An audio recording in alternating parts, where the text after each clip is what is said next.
2021 সালের অগস্ট মাসে লক্ষ্মীর ভান্ডারের জন্য আবেদন করেছিলেন ফাঁসি দেওয়া চা শ্রমিক দীপিকা কর্মকার। তারপর 54 মাস কেটে গেছে, তাঁর অ্যাকাউন্টে টাকা ঢুকছে না। অবশেষে তিনি 2026 সালের দোরগোড়ায় 2026 এসে জানতে পারলেন তাঁর লক্ষ্মীর ভান্ডারের অ্যাকাউন্টে টাকা ঢুকছে অন্য মহিলার অ্যাকাউন্টে। কিভাবে সম্ভব, কিভাবে ঘটলো জানবো। আমাদের সঙ্গে আমাদের প্রতিনিধি বিশ্বজিৎ রয়েছেন।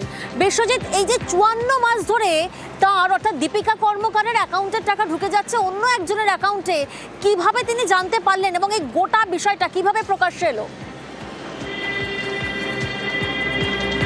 2021 সাল এবং সেই সময় প্রায় কার্যত মাঝামাঝি সময় দুয়ারে সরকারে আবেদন করেছিলেন এই লক্ষ্মী ভাণ্ডারের প্রাপক আবেদনকারী দীপিকা কর্মকার। তিনি কিন্তু ফাঁসি দেওয়ার শহীদাবাদ চা বাগানের একজন চা শ্রমিক। প্রথমবার আবেদন করার পর তিনি কিন্তু ভেবেছিলেন যে তার অ্যাকাউন্টে টাকা আসবে, কিন্তু বারবার তিনি আবেদন করার পরও তিনি কিন্তু কোনোভাবে জানতে পারেন না যে তার যে লক্ষ্মী ভাণ্ডার সেটি কিন্তু সম্পূর্ণ হয়েছে এবং তার অ্যাকাউন্টে টাকাও আসছে। কিন্তু সম্প্রতি তিনি যখন গ্রাম পঞ্চায়েত অফিসে যান, সেখানে তিনি জানতে পারেন যে তার নামে কিন্তু টাকা আসছে, কিন্তু টাকা যাচ্ছে অন্যর অ্যাকাউন্টে, অর্থাৎ 1 লক্ষের টাকা অন্য লক্ষ্মীর অ্যাকাউন্টে যাচ্ছে এবং তা নিয়ে কার্য তিনি হতবিম্ব হয়ে পড়েন।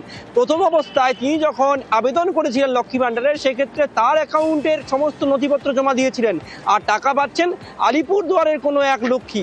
গোটা ঘটনায় তিনি কিন্তু ফাঁসি দেওয়ার ভিডিওকে লিখিত আকারে অভিযোগ জানিয়েছেন এবং 1 মাস 2 মাস নয়, প্রায় 54 মাসের টাকা ইতিমধ্যে সেই আলিপুরদুয়ারের লক্ষ্মীর অ্যাকাউন্টে ঢুকছে।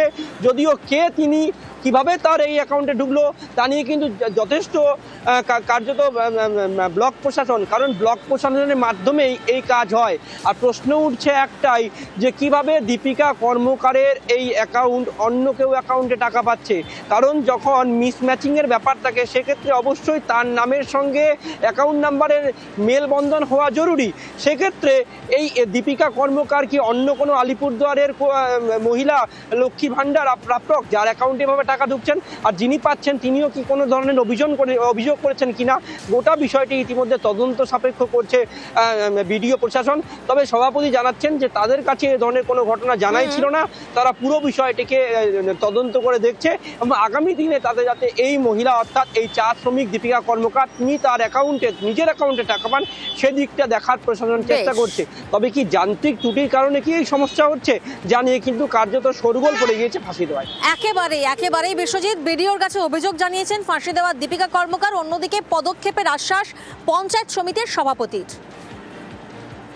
5 বছর হয়ে গেছে, তখন থেকেই আমি পাচ্ছি না লক্ষ্মী ভান্ডার। আমাকে দেখে বললো কি তোমার লক্ষ্মী ভান্ডার ঢুকে, কিন্তু আমি বললাম কি আমার অ্যাকাউন্টে তো ঢুকে না। কিন্তু উনি চেক করলে বললো যে অন্য অ্যাকাউন্টে যায়। ব্লক অফিসে আইসে আমি এখানে জানাইলাম, আর একটা অ্যাপ্লিকেশন দিচ্ছে, যতদিনের টাকাটা আমি পাই নাই ওটা যেন আমাকে দিবে, আর যার অ্যাকাউন্টে ঢুকতেছে ওই অ্যাকাউন্টে যেন ব্লক করবে।